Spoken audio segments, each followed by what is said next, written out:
તો ભાઈ લોકો આપણી બાઇક ને મસ્ત વોશ કરી અને એકદમ ન્યુ બનાવી નાખી છે આપણે, કેમ કે જવાનું છે મામાના ઘરે. બાઇક સુકાઈ ગયા પછી આનાથી આપણે એને ચમકાવવાની છે. હાલ તો ડાયરેક્ટ પહોંચીએ મામાના ઘરે. મામાના ઘરે તો પહોંચી ગયા. હવે મામાનો છોકરો જોઈ છે કે હું બોલું હું કેમેરા, હું કતું ગમે એ બોલ. રાતના આપણે મસ્ત બેઠક બોલાવી છે, પણ આ મારો હારો હજી ગમમાં છે, કેમ કે બેક વિડીયોમાં છે ને મને રોસ્ટ મારી દીધો ને તો એ બી કે જોઈને તો આ પાછો રોસ્ટ મારશે. એના કરતા ફોનમાં હારું વિડીયોમાં ઇજ્જત જાય આટું.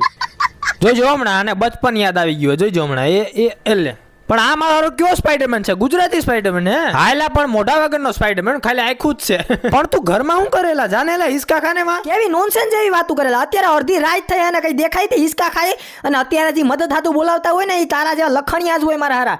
એવા તો ઉકલી જાય ને તો વધારે હારું.